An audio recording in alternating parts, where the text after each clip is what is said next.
So let's talk about something that we've heard a lot about, but maybe we've not looked at it in this way. We talk about we are elite. Well, that happens only when you commit to being better than good. Because at some point, if you're not committed to that, the cost will be too high.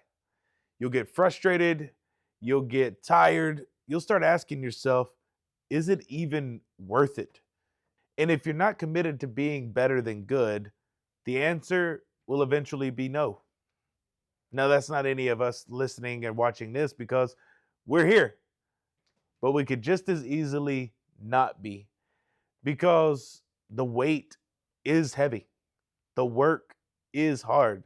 But when we commit to being better than good, everything changes because you think differently, you move different, you risk and endure different. It's going to cost your energy, it's going to cost your attention.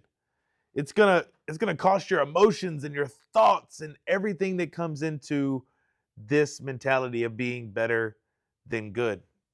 But most people miss it in this way. They misunderstand the benefit of being better than good.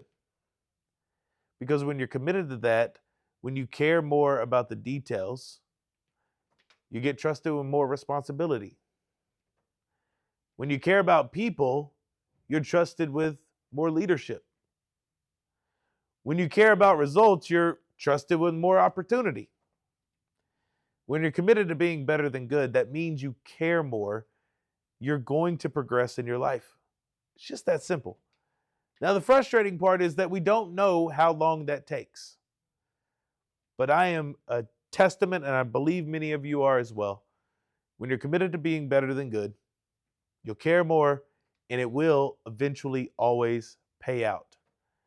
Because the opposite is true. If you care less, you're not going to be given as much opportunity. You're not going to be given much responsibility. You're not going to be able to increase and grow in your leadership if you're just ho-hum and committed to just being good, not better than good.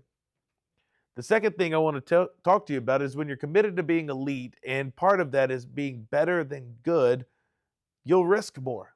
Not risk for the sake of it, but risk is going beyond where people stop.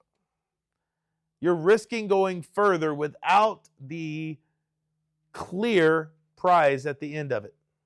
When we're willing to risk that, it reminds us of who we are. It reminds us of our standard.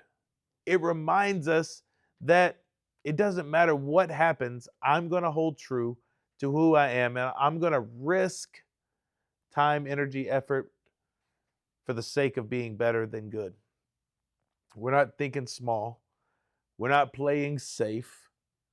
We know what we can handle, and we're willing to risk that potential embarrassment, that ridicule. We're willing to risk our time and energy for something that we want. That's what it's got to be about. Is you care more and you risk more and you're able to handle more when you're committed to being better than good. And that's really where it starts to separate people. Because pressure shows you who you really are. When you're committed to being elite, and part of that meaning, I'm better than good. I'm not going to crumble under the pressure. So this is where it gets real. If you say that you haven't committed to being better than good, that's okay. I'm not giving you a pass. I'm giving you an opportunity to be honest. And also a challenge. Commit to being better than good right now. Because you care more, you risk more, you handle more when you're committed to that. If you're on this team, you are elite. You don't have to earn that status. You get it by being on the team. And part of that is choosing to be better than good. Level up in how you care, level up in what you're willing to risk regardless of the reward, and level up what you're willing to handle and go further than others will, because good is the enemy, and when we show up in that way, you've committed to being better than good.